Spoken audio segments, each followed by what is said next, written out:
लोकसभा के बाद आज राज्यसभा में भी दिल्ली सेवा बिल यानी राष्ट्रीय राजधानी क्षेत्र दिल्ली सरकार संशोधन विधेयक 2023 पेश किया गया। लोकसभा में ये बिल तो पास हो गया था, अब राज्यसभा में इसके लिए परीक्षा की घड़ी है। सत्ता पक्ष और विपक्ष ने अपने अपने सांसदों को व्हिप जारी कर सदन में उपस्थित रहने के लिए कहा था। चर्चा में लगभग सभी पार्टियों के सांसदों ने राज्यसभा में अपना वक्तव्य रखा, लेकिन आरजेडी सांसद मनोज झा ने एक बार फिर सबका ध्यान अपने वक्तव्य से अपनी ओर खींचा। उन्होंने बीजेपी पर जमकर हमले किए। मनोज झा के पूरे भाषण के दौरान गृह मंत्री अमित शाह बैठकर उनको सुनते रहे। I would want all of you to give me uninterrupted time. I'll not speak anything which is going to prick you or disturb your rhythm.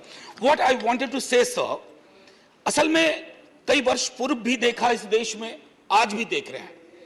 जब बहुत बड़ी सत्ता आती है ना, तो कई ख्यालात आते हैं। कुछ अच्छे होते हैं और कुछ लगता है जिसको हम कहते हैं लोएस्ट हैंगिंग फ्रूट। मैं और मेरी सीनियर कलीग जया जी, हम लोग बात कर रहे थे, इतने पावर का करोगे क्या? कम है क्या? इतने राज्यों में सरकार है, केंद्र में सरकार है, 303 का बहुमत है। उसके बावजूद अगर किसी निर्वाचित सरकार को लेकर के ये आपकी प्रणाली हो, कार्य प्रणाली हो, जहां की सुप्रीम को 11 मई को सुप्रीम कोर्ट का ऑब्जर्वेशन हुआ, मेरे कई कलीग कह चुके हैं। संभवतः हमारी सरकार ने सोचा होगा कि वेकेशन में जाने से पूर्व उनको कुछ ऐसा पकड़ा दो कि अवकाश में भी वो सोचते रहे इसके बारे में। तो उन्होंने 19 मई को ये ऑर्डिनेंस लेकर के आए। तो अब जजों का काम था कि इस पर लगातार सोचते रहे। सर, इससे पहले कि मोटा मोटी कुछ बिंदु पे मैं आऊं, मेरे कुछ साथी वो जिन्होंने लोकसभा में वोट किया है, most likely they will do the same here. हालांकि लोकसभा के बारे में मैं जिक्र नहीं करना चाहता था, माननीय सभापति महोदय डाइवर्सिटी शब्द का आप बहुत जिक्र करते हैं, हम सब उसमें रिजॉइस करते हैं, हमारी प्राइड है वो। लेकिन एक मंत्री महोदया डाइवर्सिटी बोलते बोलते बोल गई कि इंडिया इज कॉम्प्लिकेटेड। सर, बचपन से लेकर आज तक इंडिया कॉम्प्लिकेटेड नहीं लगा कभी। ये रिकॉर्ड में है पार्लियामेंट के, इसलिए मेरी चिंता है। इंडिया कॉम्प्लिकेटेड नहीं है सर, बड़ा सहज स्वभाव है इंडिया का, महासागर वाला है सर, सब कुछ समा जाता है, मजहब हो, धर्म हो, जाति हो, कौम हो, कोई हो। लेकिन इसको जब तालाब बनाने की आप कोशिश करते हैं तो महासागर तालाब नहीं बनना चाहता। सब फॉर ऑल दोज फ्रेंड्स, बड़ी अच्छी अच्छी बात कही, equi distance. Sir, equi distance का मतलब होता है न्यूट्रलिटी। जब चूहे की पूंछ पे हाथी का पांव पड़ा हो तो न्यूट्रलिटी उस चूहे से पूछिए कि उसको कैसा लग रहा है। तो मैं समझता हूं, इसलिए सर एक शेर अर्ज किया है। आज बड़े शेर पढ़े गए हैं, सुधांशु जी ने पढ़ा, तो मैं भी एक अर्ज करता हूं सर।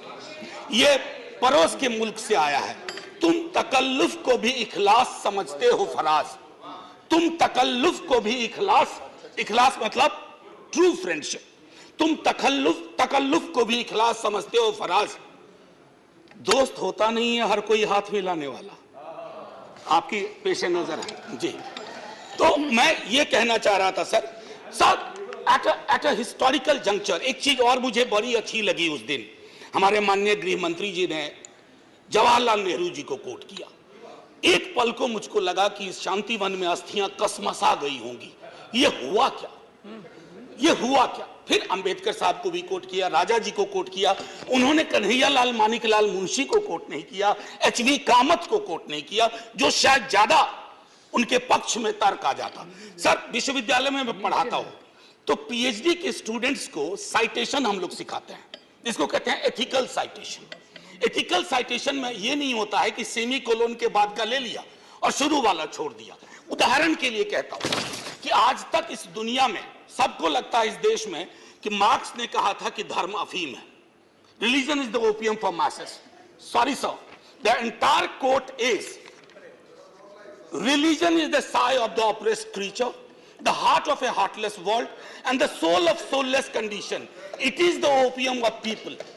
सर, अब इसमें क्या किया हमने? सिर्फ ओपियम वाला लाइन निकाल लिया और मार्क्स को कह दिया कि धर्म विरोधी था। सर, मैं इसलिए कहता हूं साइटेशन बहुत इंपॉर्टेंट चीज है। बहरहाल जवाहरलाल जी की अस्थियों को मजा आया होगा, जहां तक मुझको लगता है शांति वन में। सर, ये मूलतः मैं इसलिए नहीं कहता कि मैं बीजेपी के कार्यप्रणाली का विरोधी हूं सर, वो एक पॉलिटिकल रियलिटी है, हम भी एक पॉलिटिकल रियलिटी हैं। हम शत्रुता की जुबान से हमें एक दूसरे को संबोधन नहीं करना चाहिए, ना सदन में न सदन के बाहर। साहब हम इंडियन मुजाहिदीन नहीं है साहब, हम ईस्ट इंडिया कंपनी नहीं है, हम वो भारतवर्ष हैं जिसको महासागर मैंने कहा, और उस महासागर में आप भी हैं हम भी हैं। हम और आप एक दूसरे की कीमत पर नहीं है। तो सर मैं ये कहना चाहता था कि ये प्रतिगामी बिल है सर, आपको घंटी नहीं बजाना पड़ेगा, मैं प्रॉमिस करता हूं, पक्का उसी में खत्म कर दूंगा।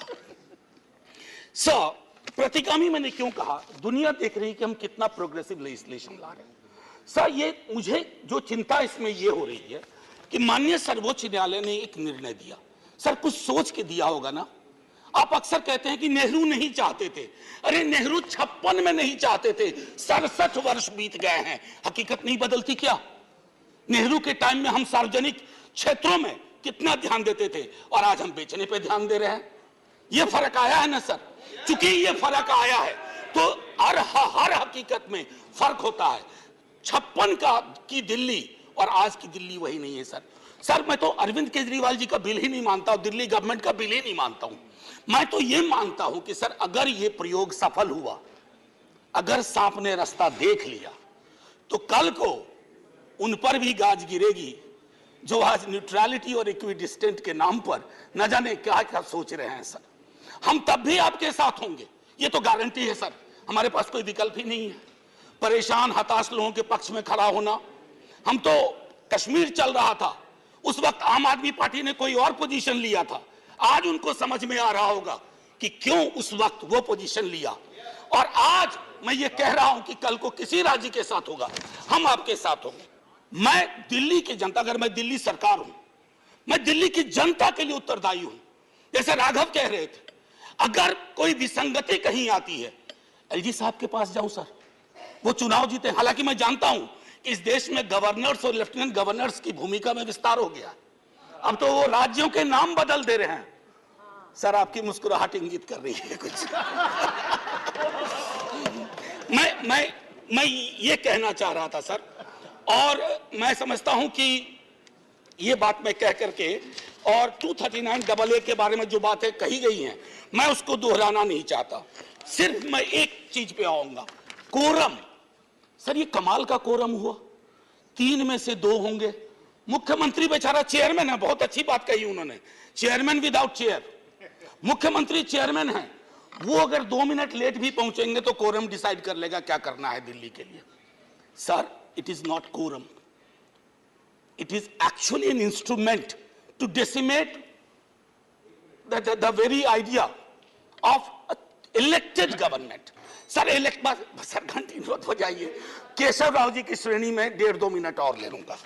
सर एक सोल डिस्क्रिशन का मामला आया है, सोल डिस्क्रिशन, और ये मैं आग्रह करूंगा माननीय गृह मंत्री जी से, हमारी महामहिम राष्ट्रपति के लिए भी जो संदर्भ आते हैं ना, to aid and advice of the cabinet और द मिनिस्ट्री, सर उनका भी सोल डिस्क्रिशन नहीं होता है। ये तो एक तरह से मुझे सोललेस डिस्क्रिशन दिख रहा है, आत्मा विहीन डिस्क्रिशन। सर ये उसमें नहीं फिट बैठता है। सर एक और चीज, मैं अभी कल गूगल कर रहा था सर फेडरलिज्म पर, 2 बहुत महत्वपूर्ण कोट मिले इंटरेस्टिंग लोगों के, एक चंद्रबाबू नायडू जी का, एक नवीन पटनायक जी का। वो कोट मैं पढ़ना नहीं चाहता हूं, बस मैं बता देना चाहता हूं। आखिरी सर, ये पेशे नजर तमाम लोगों के जो कहते हैं, अपील करते हैं कि साहब मदद करो इस बिल पे, तो दुष्यंत जी कह के गए थे कि उनकी अपील है कि हम उनकी मदद करें, चाकू की पसलियों से गुजारिश तो देखिए।